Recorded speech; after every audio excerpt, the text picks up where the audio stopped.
Hi, I'm Dana, and for the new year I want to bring back an old series because right when I first started the channel, I started the series Learning to be Autistic, because after my diagnosis I very much felt like I did have to learn who I was as an autistic person and how I function as an autistic person, and it did feel like learning to be the autistic version of myself after masking and pretending not to be that version of myself for a very, very long time. And I kept it up for a good while, but I sort of fell out of love with the series once it didn't feel like it was something I personally needed anymore. And I do like this channel to very much be for me, but I do also want to actually help out other people and share things that I've learned and things like that. And I think that I can do a better job on these types of videos now, having more experience and having grown as a person and stuff. So we're bringing it back, and I want to try and sort of go somewhat chronologically through sort of the experience of figuring out you're autistic and dealing with it and learning to be autistic. So to start out with, I want to talk about what made me think that I might be autistic. For me personally, I had several years of lots of things building up and sort of coming to the forefront and being like, crap, this seems like maybe I actually might be autistic. And it was the build up of all these little things over lots of I think maybe 4 years up until I actually went and was like, I think I'm autistic and I'd like to get diagnosed, please. So one of the first things for me that was very, very obvious was my social struggles. And it was one of the first things that really prompted me to start thinking that I might be autistic, because I had been bullied my entire life in school. There was never a point that there wasn't someone that just randomly took a disliking to me. Sometimes it was my fault, but it seemed like the vast majority of the time I just existed and people didn't like me for it, And I very much thought that would change once I went to college, once I got older. Everyone told me it's because kids are so cruel, kids are so mean. But then I turned 16 and I went to college, and I was mostly hanging around with people in their 20s at that point as a 16-year-old. And they were no nicer, and that very much continued for me. And it was around 18, 19 when I tried to go back to college and it didn't work out, that I was like, I don't think that this is just that kids are mean, that other people are immature, that other people are always the issue, even if it is the other people that are making an active decision to be mean, there is something that I'm doing, something I'm giving off. There is some sort of issue with me that is allowing people to think that they can bully me, that they can be cruel to me, that they can generally treat me in this way. I am having these huge social struggles where I can't build relationships, people don't seem to like me. I'm very clearly having social struggles that are not just a normal part of growing up as a bit of a quirky kid, And following on from that, the lack of relationships, I could not form friendships. This was a point where I had my mother and my boyfriend at the time, and there were quite a few times that I'd bring up to him why can I not make friends? Why do other people not like me? Why are you the only person that can deal with being around me? And eventually he was like, I'm autistic, and autistic people tend to get on. And I was like, it is weird that most of my friends across my life that I actually got on with and had a good time with and enjoyed being around were autistic or ADHD. And then my first boyfriend, who did turn out to be a horrible person, to be fair, it wasn't because he was autistic though, but he was autistic, and we had a connection or whatever. So realising that I find it easier to communicate and form relationships with other autistic people was a big part of me being like, oh well, it would explain a lot if it was because our brains are working in the same way because I'm also autistic. And the next big thing that I think realistically I was onto a lot earlier than I actually thought about was that I just had a complete lack of understanding when it came to social cues and things that are socially normal. And it meant that I had a lot of issues with people. It definitely fed into my social struggles, because especially as a teenager, in the mid, from when I was say 13 to 17 maybe, I dressed very oddly. I listened to a lot of older music. I was really into the Beatles and the Ramones and David Bowie, which is very cool seemingly now, but at the time I was bullied for it. People were why do you listen to the music my dad likes? What's wrong with you? My favourite outfit at this time was a prom dress that I'd gotten, and then I had multiple pairs of Converse because I was a big Doctor Who fan, so I'd wear 2 different coloured ones, and then I had one black top hat and one purple top hat that I'd gotten from some goth shop in Bangor, and that was my favourite outfit. I thought I looked cool. I felt the way that it just felt right for me and I liked it. And then I'd go out wearing it, I'd get all these looks and I'd get all these people laughing and be like, oh, what have you dressed up for? And I was like, oh, as much as people say wear what you want, wear what makes you feel good, they don't mean it. And it was a lot of things like that, where I would do this thing where everyone was like, that is so weird, you're such a freak, and I'd be like, oh, I've like completely misunderstood how to be a normal functioning part of society, you know? And people really thought that I was like putting it on and trying to be weird and trying to put across that I was like so artsy and creative, and like I was just trying to be myself and being consistently told like that's not the way to be yourself. And I had no concept of what was going to be seen as weird and what was going to be seen as cool and what was going to be seen as whatever else until I did the thing and got the reaction. And the thing with that is like, you might think like, well, you were able to like gain that understanding. Once you got the reaction, you knew not to do the thing again. And I did to a point, but I also could not cope with change, which meant that like, yeah, I could stop wearing a prom dress and different coloured Converse, but I felt like physically uncomfortable. Like some of it was a sensory issue, but some of it was also just the fact of like, I got used to what I was doing, you know, like I would be, whatever I was wearing, whatever I was doing that was like considered weird, I'd gotten very used to like dressing like that or doing those things when I was on my own. So I didn't think anything of them when going out. And by that point, things had become like part of my norm, part of my routine, like they were the things that I was used to. So as much as I was like, oh no, this isn't like a normal thing, this isn't okay, this isn't something people are going to accept, I found it very, very difficult to actually implement changes to stop people from reacting that way or stop people from, you know, being horrible to me or to come across as more normal. And I did eventually get there, you know, I would have eventually masked down those parts of myself and like push them down and get rid of them. And that sucks for one. I shouldn't have to change who I am. But it was also something that I found like very distressing and very difficult to do, and very much did have to like almost come up with a plan with and like really deal with, you know. Beyond that, I'd also had to move around a lot as a child and a young teen, and I always found that very hard. I hated packing down my room, I hated having to like change my surroundings, I absolutely despised moving. So at 16 I moved into a flat with my boyfriend at the time. It was a horrible relationship, but I stayed in that for 8 years, and we moved into a house 2 years after we'd moved into the flat, and I lived in that house for like 6 years because I was terrified of moving again. If I hadn't been so scared of moving, I honestly would have left that relationship so much sooner. But like having been forced to deal with change when I was younger, I felt so paralysed with fear at the idea of anything changing as an adult. I was like, no, I've done my change, I've done my things being different. I was so terrified.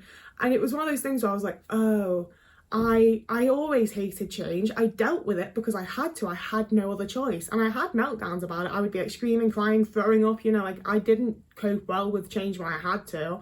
So once I was in a position where I could make my own choices, I was just like, I'm never dealing with anything changing again. I'm keeping everything exactly as it is for as long as humanly possible. And eventually I was like, oh, that's what I'm doing, and it's because I despise change, and that's a really big autistic trait. Like my older brother's autistic, so as a child we were often forced to stick to routines that we didn't really want to routines that we'd outgrown, just stick to various things to not change things up so that my brother wouldn't become distressed. So that was one of the big traits that I really knew about and was like, oh, this is starting to seem quite obvious now. And it was as these traits started to like really come to the forefront and become obvious to me that I started sort of like inquiring with other people. So I spoke to my mum, I spoke to my boyfriend. There was a friend that I had, like an online friend at the time. I mean, I'd met them on my 18th birthday, but then they lived quite far away, so we like maintained a long distance like internet friendship. But I just sort of inquired with the admittedly few people around me, what's your perception of me? What do you think of me? And obviously these were people that loved me and liked me and whatever else, and people that weren't always trying to be horrible to me. So they weren't like horrible perceptions, but they were also like very different from the way that I perceived myself, you know? Like I saw myself in a very specific way at the time, and the way that other people were registering me and the way that I behaved and the things that I said was just so vastly different to what I expected and what I did for myself. And that was where I was like, okay, there is something here. Like I'm not just a little bit depressed and anxious. If it's not that I'm autistic, there's some sort of like personality disorder or something. Like that was when I was like, normal, like not to be like normal people, but you know, normal people have a better perception of themselves when they're told they're as self-aware as I am. You know, like every therapist, every like mental health medical professional that I'd ever seen was like, oh my gosh, you're so self-aware. And I was like, either they're all wrong, which, you know, as much as I do think they're kind of idiots for not noticing the autism, I don't think they were wrong about me being self-aware, or there is something going on in my brain that just means that my perception of myself and the way that I read social things and the way that I read people is vastly different from those around me. It's not the same as how everyone else is. And like, it's a topic for another video, but I do often think that it's the case that there can be a lot of misunderstandings between people who are autistic or neurodivergent, because we know why we're doing the thing, but we also know why normal people, like neurotypicals and autistic people, are doing the thing out and about. Like, we know that we don't do the things for the same reason, so we register other people doing the thing for a certain reason. I don't know if that made sense. It's another video topic really, but I hope you got what I meant from that. And the final really big thing for me that made me think like, oh, it's autism, I've got the tism, was the sensory issues. I have so many sensory issues, and they're all things that my family were very like, that's how people are, that's how people feel, or straight up just like, deal with it, it doesn't matter, be quiet, you know? None of my sensory issues were ever taken seriously, they were never accommodated to, they were very much pushed away, ignored, deal with it yourself, it's not a thing. So it took me a really, really long time to realise what some of my sensory issues are. And like, I only realised how much light affects me when I went back to college as an 18-year-old. And I realised that sometimes I stayed on the bus and didn't go into college and just could not deal with it. Not because of like the social aspect, not because of the anxiety, not because I didn't want to learn, but because the idea of sitting in a room with fluorescent lighting and being able to hear that buzzing and see like the slight flickering of the light while the teacher was talking, I couldn't do it. It made my head hurt, it made my eyes hurt, it made me want to crawl out of my skin. It was horrible. And that I remember thinking about that sat on the bus and being like, I don't think other people feel this way about lights. I don't think other people can hear lights, you know? And then over the next like several years before I got my diagnosis, that was something that just kept popping up. Like, I'd be in work and I'd be like, what's that horrible buzzing noise? And everyone would be like, there isn't one, we don't know what you're talking about, no one else can hear anything. And eventually I realised it was the fucking electrical fuse box. I could hear the electricity, and everyone else was like, we can't hear that, Dana. And it was things like that all the time. I'd be like I'd ask my partner, like, can you turn off the Xbox, that sound is killing me. And he'd be like, what sound? I'd be like, that like high-pitched whirring that's coming from like the fan or the disk drive or whatever. Like, it's going to make me start crying, it's going to make me like have a panic attack, because I didn't know I was having meltdowns at the time. Like, there were so many sounds and like light situations, because like I can go to gigs and like loud music and bright gig lighting is fine, I don't mind that. But a classroom, an Xbox making a noise, an electrical fuse box, those are sounds and things that I cannot handle and cannot deal with. And it was realising that not everyone was like that, because I very much thought like everybody feels these things and everyone just pushes through, everyone else just deals with it, everyone else can do it, why can't I? Why do I have to be different, you know? And actually accepting like maybe everyone else can deal with it because it is actually different for them than it is for me. Big thing. Another big thing was realising that my anxiety and depression, sorry, let me just put down my fucking emotional support paintbrush, but my anxiety and depression was not like other people's. And when I'd said that to like doctors and people in the past, they'd be like, oh yeah, everyone feels like theirs is like so much deeper and so much worse and so much this. And I was like, no, I don't think I have it worse than other people. I mean, like, I read the lists of like symptoms of depression, symptoms of anxiety, how people feel, how people act, and some parts fit, but not enough that I feel like it's me, you know? Like, it's not enough that I'm like checking them off and being like, yep, that's me. It'll be like 4 things out of like 10, you know? Like, it's not even half of them. And it just didn't feel like these things I was being told that I definitely had from the age of 12 were things I actually had. It didn't feel like they fitted what I was trying to explain to people, because they'd be like, oh, well, you haven't got anything to be anxious about, have you? I'd be like, that's the thing, I'm just anxious all the time about anything that could possibly happen. And when you ask me what could possibly happen, I don't know what could possibly happen. It could be anything, couldn't it?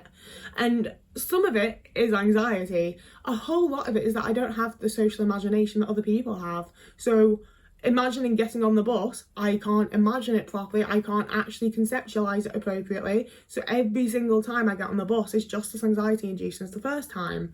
But instead I got put through like exposure therapy and things like that, and they really wanted me to just get used to it, just step outside your comfort zone, and all these treatments and different things that I'd tried to follow so that I could get better just weren't helping me and weren't working out and didn't feel okay. And similarly, I'd read the like symptoms of depression, I'd be like, yeah, I have low mood, I have low energy, and I have this and I have that, but all these other things don't fit, and I also have all these other bits that tie into it that like no one seems to understand or talk about. And once I started finding out about things like social imagination and the way that a lot of autistic people feel anxiety in a very different way to the anxiety that the neurotypical world discusses and thinks about, and autistic burnout, so much of it became so much more obvious, and I could actually go through this and be like, yes, yes, yes, yes, this is what I feel, this is me, this is an actual explanation of how I feel and what I'm dealing with. And it was the stuff that was very specific to being an autistic person and not just being someone who's depressed or someone with anxiety. And it's not just someone with that, like obviously very serious valid things, but not me, not for me, not what I had going on, So yeah, there's some of all the reasons that I thought at the very start of like, this is from when I was like 16 and onwards maybe, that I started having little niggling thoughts of like, oh, I don't think other people do this, I don't think other people are like this, I think this is a Dana thing, this is something quite unique to me. And it's been an absolute delight to be able to realise that nothing is unique to me, and everyone else, like everything I've experienced, someone else somewhere has also experienced and been through, and that is so comforting and so like, oh, it's a lot of validation and peace, I suppose. So if you've been through anything like this, if you have any similar or dissimilar, completely different experiences, whatever you've been through, whatever you've got going on, I would love to hear about it in the comments, because as much as it does help me, I think that the comments and the community and the discussion can also often help other people that I'd like just approaching the idea of if they're autistic, or going through the process of trying to be diagnosed and the like, or even the people that can't access diagnosis and are just having to try and figure things out for themselves and sort their lives out. I get it, we've all been there at some point. But that is the end of this video. I'm currently trying to post 3 videos a week. I'm a bit scared, I'm not sure I'll manage it, but I'm trying really hard. So if you wanted to subscribe and stick around for those, that'd be super cool. I'm also still posting basically daily on TikTok. I've been posting a little bit more frequently over on Instagram, and you can also find me on Twitter, but I honestly just repost random stuff over there when TV shows I like come out, so do what you will. If you want to support me monetarily, you can become a Patreon member, or you could donate to me on Ko-fi is what you could do, but you don't have to, there's never any pressure. Everything's tough right now. I'm in my overdraft and they're going to make me pay them. Money is scary, but there is no pressure, you don't have to. It's just that if you want to, because I put a lot of time into making this content. It would be nice if I was like actually paid, but YouTube and content creator stuff like kind of actually really sucks for money unless you're like huge, so I'm not, but I could be if you wanted to be the person to do it, but you shouldn't have to be. And I'm gonna stop talking about it now because I don't like it. So yeah, that's everything I say at the end of a video. Otis is still here and I'm gonna have to move him, and he's being so cute. He's always so cute, he's my boy. So whoever you are, wherever you are, I hope you're having a lovely morning, evening, day, afternoon, week, month, year, and I will see you again in a couple of days.